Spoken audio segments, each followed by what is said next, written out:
The silence in our house was deafening. It wasn't the quiet of a sleeping baby or a peaceful evening. It was the silence of two people living separate lives under the same roof. Ben, my husband, was a creature of habit, a man who thrived on routine. He came home from work, ate dinner in front of the TV, and then retreated to our bedroom, where he would either work late or fall asleep almost immediately. Our conversations had dwindled to monosyllabic exchanges about the weather or the bills. The spark, the laughter, the intimacy, all of it had slowly faded, leaving behind a hollow ache in its place. We'd been married for 5 years, and it felt like 5 lifetimes. I remembered our early days, the whirlwind romance, the passionate nights, the dreams we shared. But somewhere along the way, life had happened. Ben became consumed by his work, climbing the corporate ladder with an almost obsessive focus. I, on the other hand, felt like I was standing still, my life revolving around a man who barely noticed I was there. Our physical intimacy had become almost non-existent. It wasn't that Ben was intentionally withholding. It was more like he had forgotten that part of our relationship even existed. He would brush me off with a mumbled excuse about being tired or stressed, leaving me feeling rejected and undesirable. The emptiness in our bed mirrored the emptiness in my heart. And then there was Mr. Thompson. He lived next door, a widower in his late 70s. I had always exchanged polite greetings with him, but it wasn't until a few months ago that we started having real conversations. He was different from Ben, different from any man I had ever known. He was kind, attentive, and genuinely interested in what I had to say. He listened with his eyes, his gaze never wandering, making me feel like I was the most important person in the world in that moment. Our conversation started innocently enough, about gardening, the weather, local news. But as we talked, I began to see a different side of him. He was witty, intelligent, and surprisingly insightful. He had a way of making me laugh, a way of making me feel seen. He told me stories about his life, his travels, his late wife, and I, in turn, shared my own dreams and frustrations, things I couldn't or wouldn't share with Ben. There was a warmth in his presence that I found myself craving. It was a warmth that was utterly absent from my life with Ben. Mr. Thompson made me feel alive, made me feel like I mattered. He reminded me of the woman I used to be, the woman I had lost somewhere along the way. One afternoon, I was tending to my flower garden when Mr. Thompson came over with a plate of freshly baked cookies. We sat on my porch, sipping iced tea and chatting about the roses. He told me about his wife, how much she loved roses, and how he planted them every year in her memory. His voice was soft, filled with a gentle sadness. "She would have loved your garden," he said, his eyes twinkling. "You have a real green thumb." "Thank you," I replied, blushing slightly.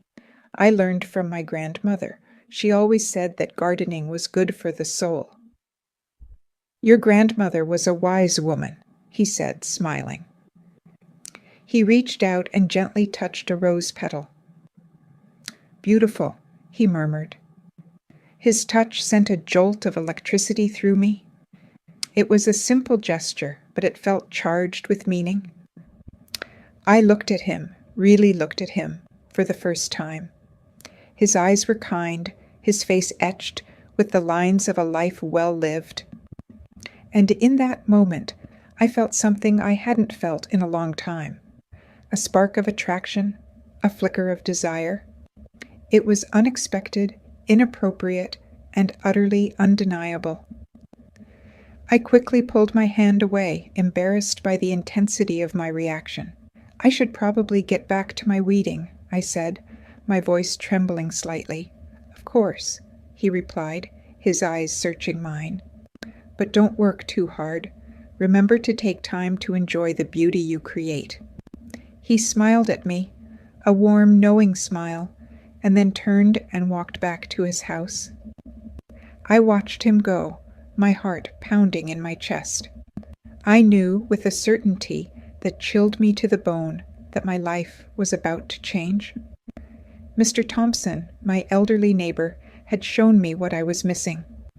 He had awakened something inside me that I thought had died long ago, and I knew deep down that I was about to cross a line I could never uncross.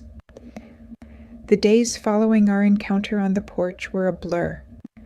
I couldn't stop thinking about Mr. Thompson, about his touch, his smile, the way he made me feel. The attraction I felt was like a wildfire, spreading through me, consuming me. It was thrilling and terrifying all at once. I found myself making excuses to be outside, hoping to catch a glimpse of him. I'd linger in the garden, watering plants that didn't need watering, or I'd take long walks around the neighborhood, my eyes constantly scanning for his familiar figure. And when our paths did cross, it was like a jolt of electricity, a secret connection that only we shared. Our conversations deepened, moving beyond the casual and polite. We talked about books, music, art, politics. We debated, we laughed, we challenged each other's perspectives. I discovered a man of depth and intelligence, a man who had lived a full and fascinating life. He was a retired professor, a world traveler, a connoisseur of fine wines and classical music. He was everything Ben wasn't, and the physical attraction, far from fading, only grew stronger. I found myself noticing things I hadn't noticed before, the way his eyes crinkled when he smiled, the strength in his hands, the way his silver hair caught the sunlight. I was drawn to him in a way I couldn't explain, a way that defied logic and reason. One evening I was sitting on my porch, lost in thought, when Mr. Thompson came over. He had a bottle of wine and 2 glasses. "I thought you might enjoy a glass of Merlot," he said, his voice soft. "Thank you," I replied, my heart pounding. "That's very kind of you." We sat on the porch swing, sipping the wine and watching the sunset. The silence between us wasn't awkward, but comfortable, companionable. "You seem troubled," he said, his eyes filled with concern. I hesitated, unsure whether to confide in him. But something about his presence, his gentle demeanor, made me feel safe. "I'm not happy," I admitted, my voice barely a whisper. "My marriage, it's not what it used to be." He nodded understandingly. "I know the feeling," he said. "Marriage is a journey, not a destination. There are bound to be bumps along the way." "But what if the bumps become mountains?" I asked, my voice cracking. "What if you wake up one day and realize you're living with a stranger?" He reached out and took my hand. His touch was warm and reassuring. "Then you have a choice to make," he said. "You can either try to climb the mountain together, or you can choose a different path." His words hung in the air, heavy with meaning. I looked at him, my eyes searching his, and in that moment I knew what I wanted. I wanted him. I leaned in and kissed him. It was a tentative kiss at first, a question more than a statement, but he responded immediately, his lips pressing against mine with a hunger that surprised me. I felt a surge of desire, a longing I hadn't felt in years. We kissed for a long time, our bodies pressed together, our hands exploring each other. It was a kiss that erased years of loneliness, a kiss that awakened a part of me I thought had died. When we finally broke apart, we were both breathless. "I shouldn't have done that," I said, my voice trembling. No, he agreed, his voice husky. But I'm glad you did. He leaned in and kissed me again, this time with a passion that left no room for doubt, and in that moment I knew that I was falling in love with him. Our affair began that night. It was a clandestine affair, hidden in the shadows, stolen moments of pleasure amidst a life that felt increasingly unreal. We met in secret, in his house, in my garden, in the back seat of his car. We were like two teenagers, giddy with excitement, desperate to be together. The sex was unlike anything I had ever experienced. It was slow, sensual, intimate. Mr. Thompson was a patient lover, a master of his craft.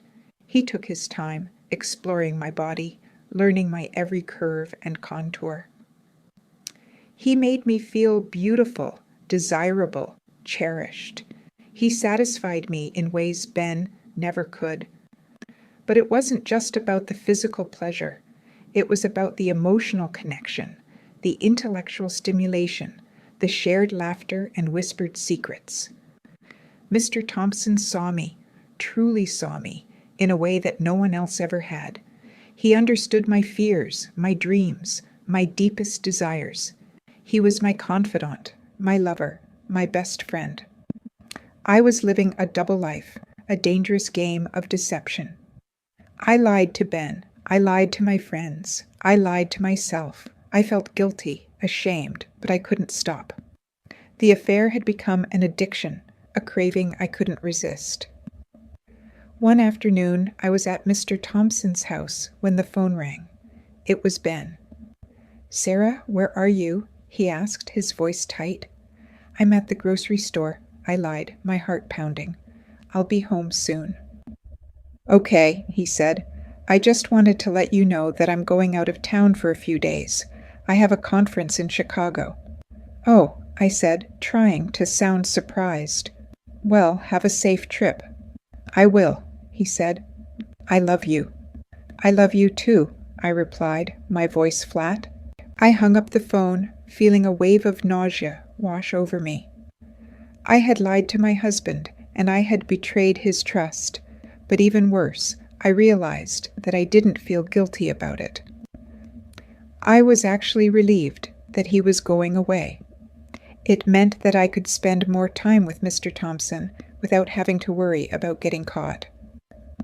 I looked at Mr. Thompson, who was watching me with a knowing smile. "He's gone," I said. "I know," he replied, taking my hand. "And now you're all mine." He pulled me into his arms, and I melted against him.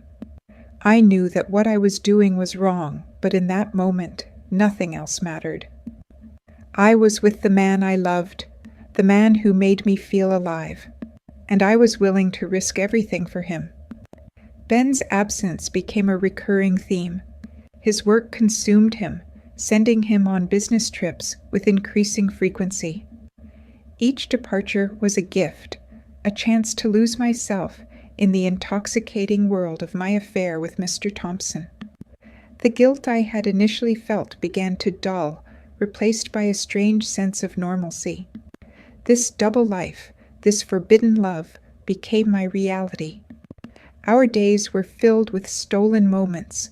Mornings began with whispered phone calls, planning our rendezvous. Afternoons were spent in his cozy living room, sunlight filtering through the lace curtains as we made love on the worn floral sofa. Evenings were for lingering dinners, candlelight illuminating the silver in his hair and the twinkle in his eyes as he shared stories of his past. He was a living history book, filled with tales of a world I had only dreamed of.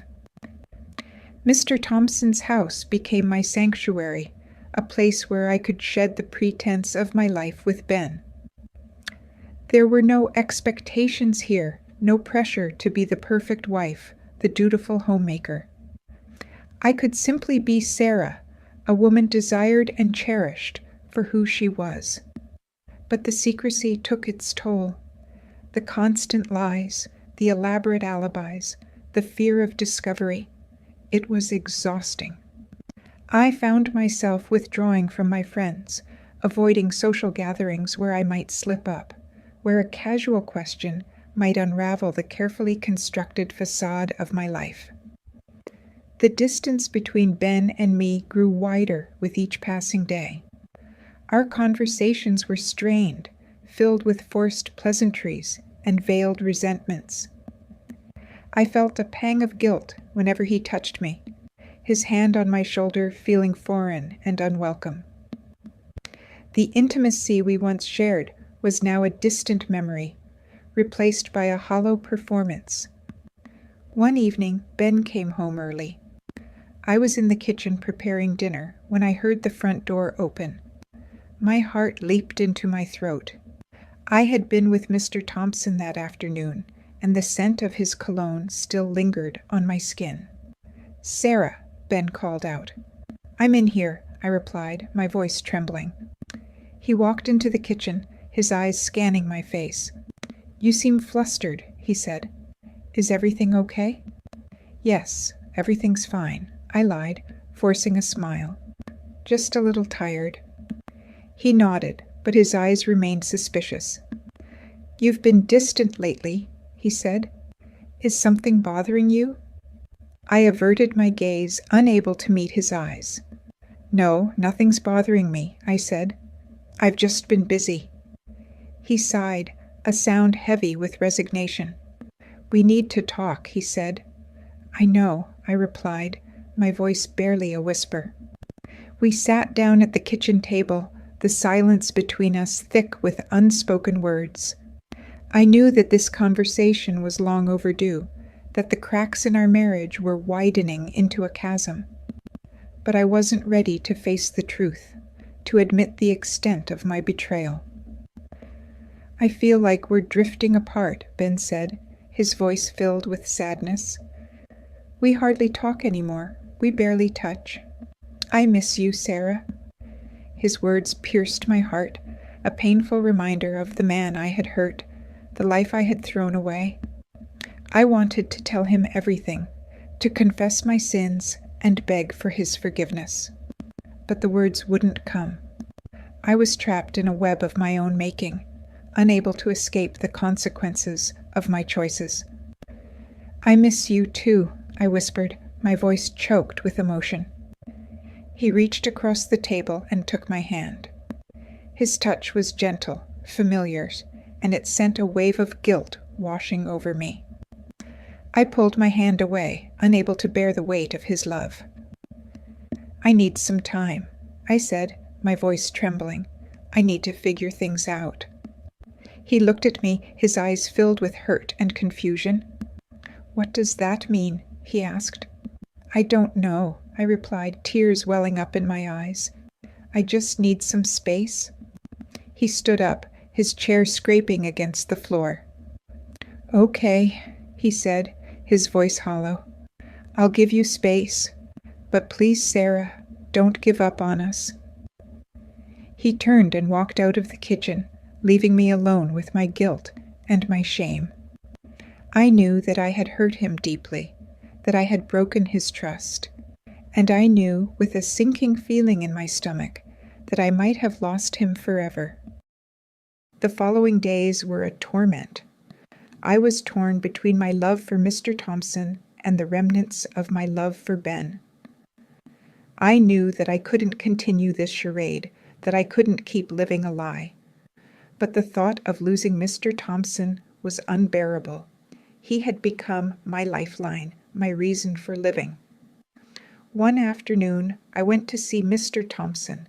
I needed to talk to him, to confess my fears and uncertainties. I found him in his garden, tending to his roses. He looked up as I approached, a smile spreading across his face. "Sarah," he said, his voice warm and welcoming. "What a pleasant surprise." He put down his gardening tools and took my hand, leading me to a bench beneath a shady oak tree. We sat down, and I looked at him, my eyes filled with tears. "I can't do this any more," I said, my voice trembling. "I can't keep lying to Ben." He listened patiently, his eyes filled with understanding.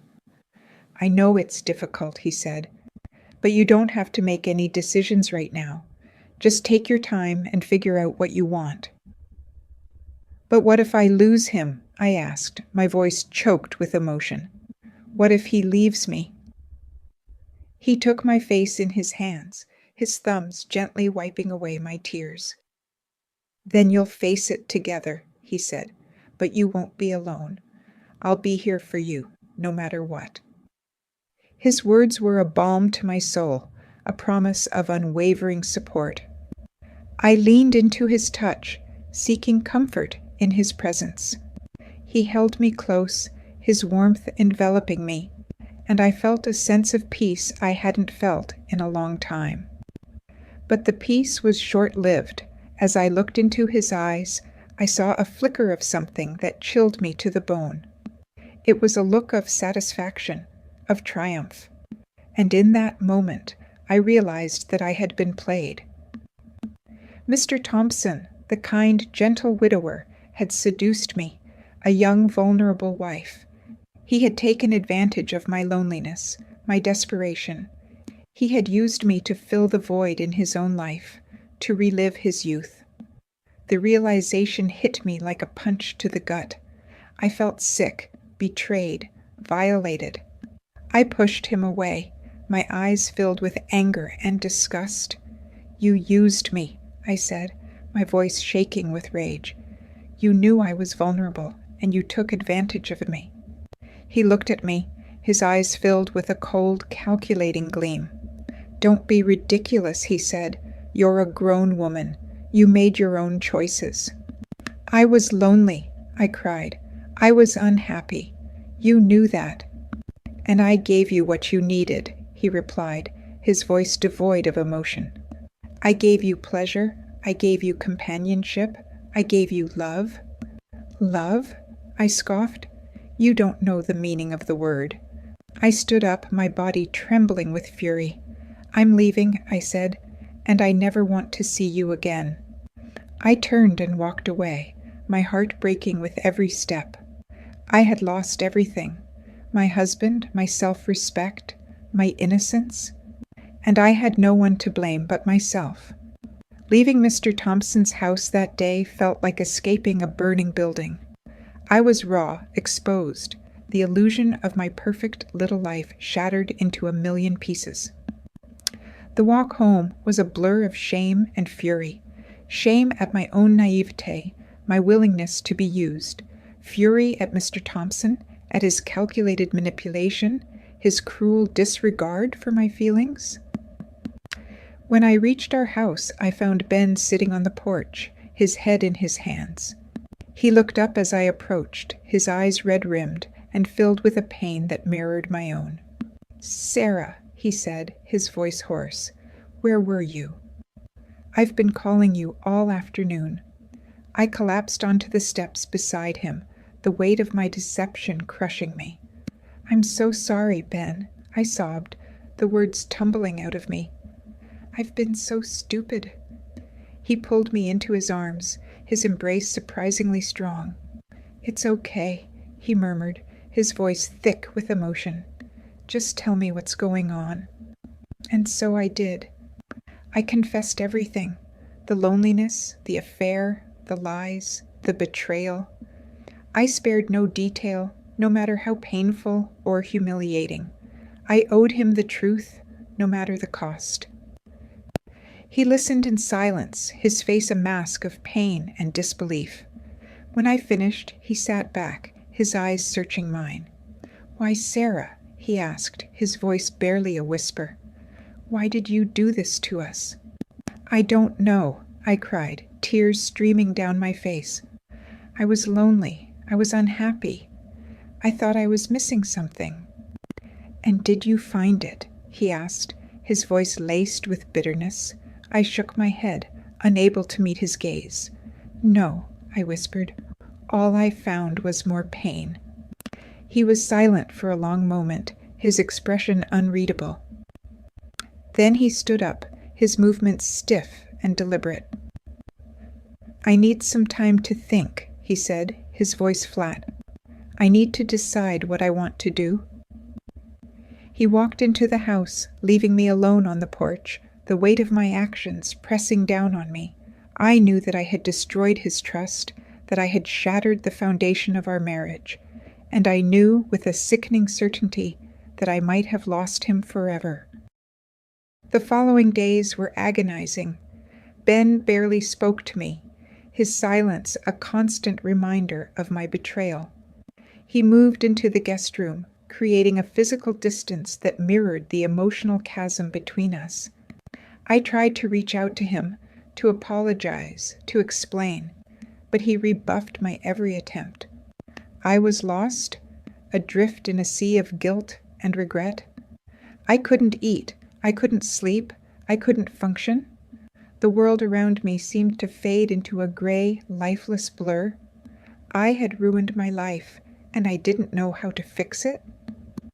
One evening, Ben called me into the living room. He was sitting on the sofa, a suitcase at his feet. My heart sank. I knew what was coming. "I'm leaving, Sarah," he said, his voice devoid of emotion. "I can't stay here anymore." "Ben, please," I begged, tears streaming down my face. "Don't do this. I'm so sorry. I'll do anything to make things right." He shook his head, his expression hardened.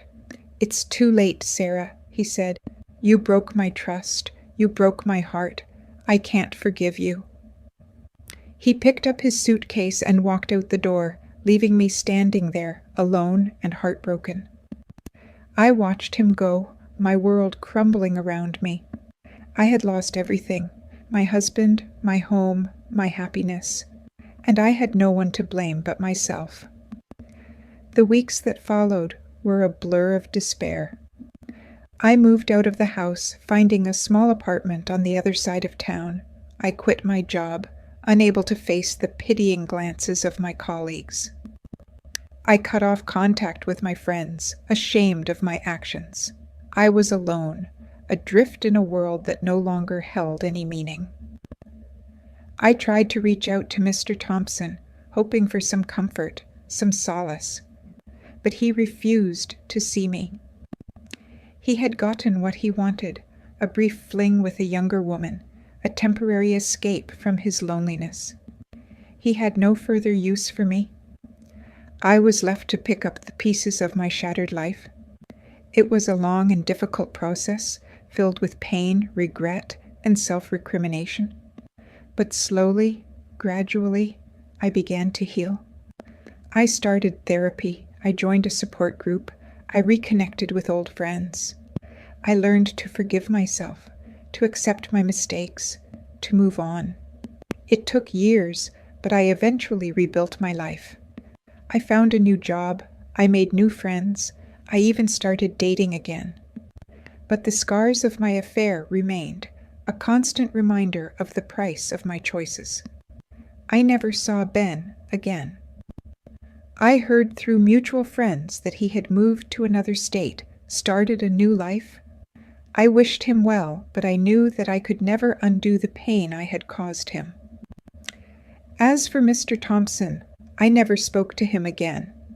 I saw him occasionally from a distance, his figure stooped and frail. He looked like a ghost, a haunting reminder of my past.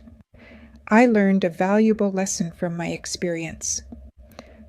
I learned that love is not a game, that trust is precious, and that forgiveness is not always possible. I learned that actions have consequences, and that sometimes the price of pleasure is too high to pay.